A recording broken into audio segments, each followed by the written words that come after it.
Hey everyone, and welcome to today's tutorial. Today we're going to be creating a one-time password field in SwiftUI. So very quickly, let me show you how it works. So the user goes ahead and enters 6 digits, and then the submit button now becomes enabled. So very simple, very easy to do. Let's dive right on in. Okay, so we're in our starter project, and there's nothing in here other than the boilerplate code that every project comes with. So just moving up from the content view, we're going to go ahead and make a new struct, and we're going to call this OTP field. And we're going to need a VStack. I'm going to give it a spacing of 20. And we're going to need a ZStack as well. And now the first thing we're going to add in is the text field. Text, and it's going to take in OTP code. Now that doesn't exist yet, but we'll go ahead and add it right now. It's binding var OTP code type string, and we're also going to need a focus state. Is input focused, the type bool. Okay, so we're going to need a few modifiers here, so let's go ahead and add those real quick.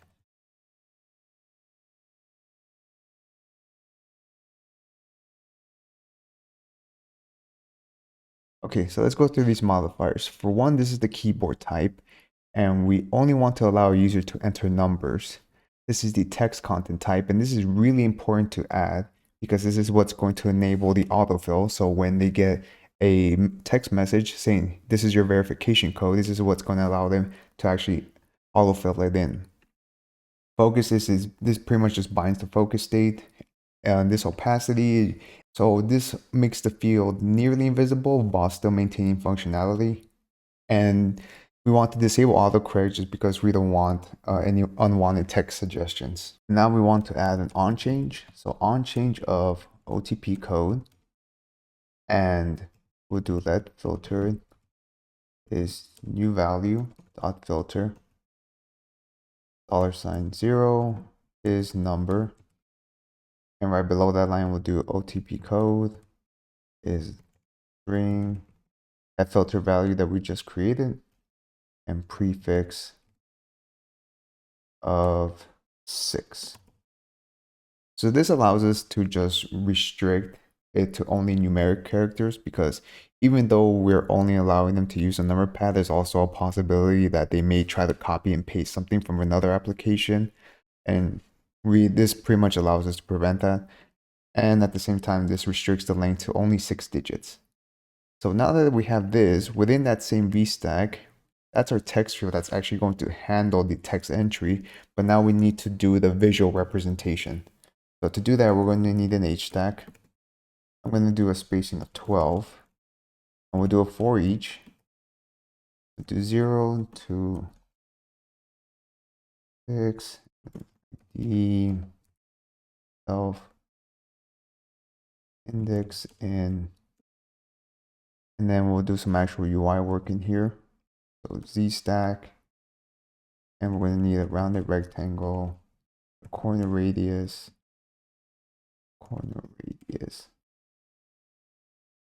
Stroke, I'm going to go with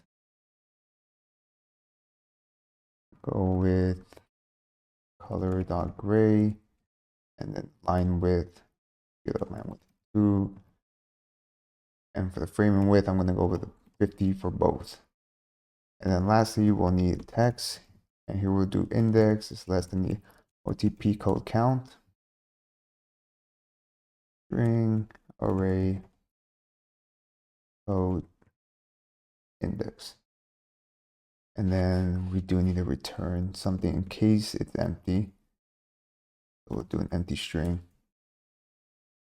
and dot title for this. And then lastly for this, right on the HStack, we're going to need 2 things. First, we're going to need a content shape, and it's going to take in a rectangle and an alt-tab gesture. And for its input, set to true. Okay, so let's dive a little deeper as to what we're doing. So this is the text field that's going to take in the input, and this is just the visual representation. So here we just created an HStack, and we did for each. This is going to be the actual rounded rectangles that's going to house the digits. So we have 6 of them here. And this is pretty much the text that's going to display. And it displays a single digit from the OTP code if it's available, or an empty string if there's nothing there. Lastly, what we're going to need is a submit button. So that's going to go within our V stack but outside of our Z stack. So our Z stack ends here. So this is where we're going to do our submit buttons. It's going to be button, and the action is going to be on submit. Now that does not exist yet, so we can go ahead and just create it real quick. Let on submit. And then we'll just go ahead and give it the text of submit and some modifiers just for design.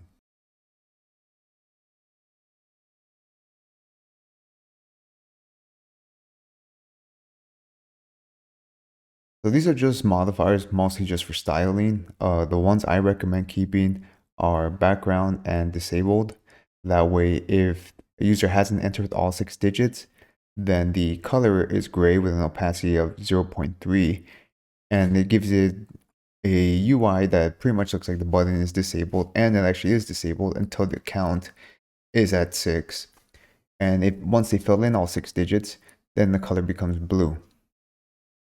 Other than that, these are just styling, and you can tweak it however you want to match whatever UI you're working with. Okay, so now that we have all this, we can actually move on over to our content view now. Okay, so we're in the content view, and now all we need to do is get rid of this boilerplate code. And we'll just do some text. Just enter verification code. Font, give it a title 2.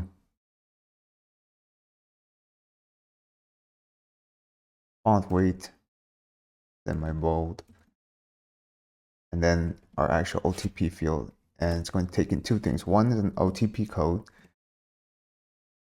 and we don't have that yet, but we can go ahead and create that.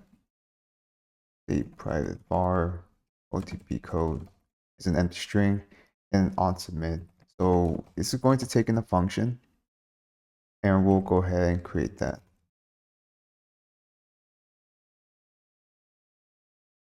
And we're going to print.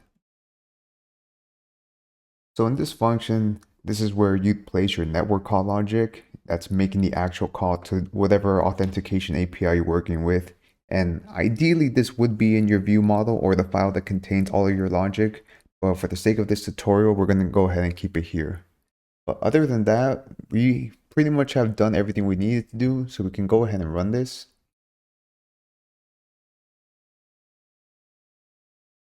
Okay, now that we're in here, we can go ahead and test it out. So we'll do 2, 1. And you can see once we have all 6 digits, that's when our submit button becomes enabled. And we can tell it's enabled because when we hit submit, we have our print statement. So let's say we remove 1 digit. If we go ahead and click on this, nothing happens. But that now concludes today's tutorial. I hope you all found this useful, and if you did, go ahead and drop a thumbs up on this video and subscribe for all my future tutorials. Thank you guys so much.